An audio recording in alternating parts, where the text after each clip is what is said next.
कांग्रेस सदर राहुल गांधी ने केरला के थ्रिसुर में मछुआरों से खिताब करते हुए मोदी हुकूमत पर निशाना साधा। राहुल गांधी ने कहा कि हम नरेंद्र मोदी की तरह फर्जी वादे नहीं करते हैं। उन्होंने मछुआरों से खिताब करते हुए कहा कि 2019 में कांग्रेस की हुकूमत आने के बाद दिल्ली में आपकी अपनी मिनिस्ट्री कायम की जाएगी।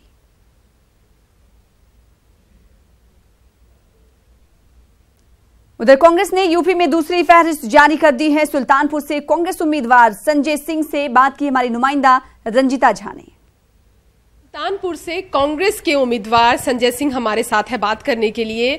सर, 2 लिस्ट कांग्रेस ने अपनी जारी कर दी है लोकसभा चुनाव को लेकर। अलग अलग राज्यों में उम्मीदवार भी लगातार घोषित कर रही है कांग्रेस पार्टी, लेकिन यूपी की अगर बात करें तो यूपी में जब लगातार हर अगले दिन राजनीति बदलती है, बसपा सुप्रीमो कह रही थी कि अमेठी रायबरेली में हम उम्मीदवार नहीं उतारेंगे, ये गठबंधन का फैसला था, लेकिन अब कहा जा रहा है कि अमेठी और रायबरेली में भी वो अपने उम्मीदवार उतारेंगे। मुझे लगता है कि कोई फर्क नहीं पड़ेगा और ये मायावती की तरफ से और अखिलेश यादव की तरफ से अगर ऐसा फैसला है तो मुझे लगता है कि ये लोग अपनी बातें, अभी जो दिल्ली में मौसम जैसा बदल रहा है वैसे ही उनके विचार बदलते हैं। राहुल गांधी जी ने जब भी कभी स्टेटमेंट दिया उन्होंने यही पहले कहा कि हम इन लोगों का सम्मान करते हैं, मुलायम सिंह जी का, अखिलेश यादव जी का, मायावती जी का, और हम सारे लोगों का मकसद एक ही है कि हम प्रधानमंत्री मोदी की सरकार को, जो कि इस जन विरोधी है, देश विरोधी है, इसको हटाने के लिए हमारा अभियान है। और वो तो शुरू में उन्होंने ये भी कहा था कि हमारा आह्वान है कि सारे लोग इकट्ठा हों जो भी आज के इस सरकार को हटाना चाहते हैं। धीरे धीरे बातें चली, आगे बढ़ी, लेकिन इन लोगों ने जब गठबंधन किया, महागठबंधन से शुरुआत हुई, और गठबंधन जब इन्होंने किया तो सबसे पहले इन्होंने यही कहा कि हम कांग्रेस को बाहर रखते हैं, हम दोनों लोग मिलकर के फतेह कर लेंगे और मोदी को बाहर कर देंगे। लेकिन इनडायरेक्टली जो भी स्टेप चल रहा है उससे मुझे नहीं लगता कि वो लोग मोदी को हार्म करना चाहते हैं, इस सरकार को हटाना चाहते हैं।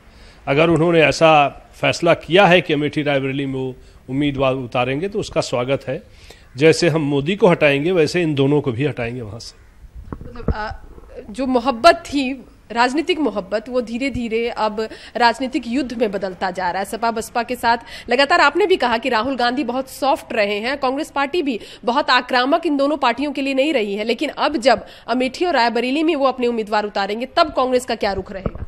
कांग्रेस का रुख रहेगा कि जैसे हम इतने बड़े लीडर जो भारतीय जनता पार्टी के नेता हैं, प्रधानमंत्री हैं इस देश में, वो अगर इस देश को चौपट करना चाहते हैं तो उनको चौपट करने के साथ जो शरीक होगा उस सबका वही बर्ताव हमारा कांग्रेस का रहेगा जो हमारा उनके प्रति है।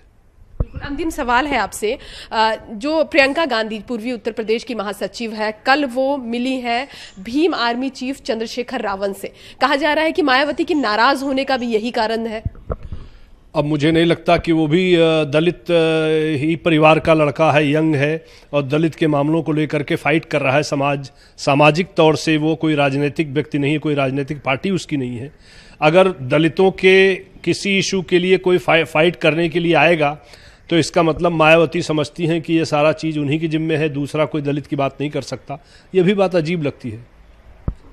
तो साफ तौर पर संजय सिंह जी का कहना है कि अगर अमेठी रायबरेली में सपा बसपा गठबंधन अपने उम्मीदवार खड़ी करती है तो जिस तरह से बीजेपी के उम्मीदवार के लिए कांग्रेस पार्टी खड़ी रहेगी लड़ने के लिए, उसी तरह का बर्ताव सपा बसपा के भी नेताओं के साथ किया जाएगा। कैमरा पर्सन प्रहलाद के साथ रंजीता झा, न्यूज़ 18 नेटवर्क।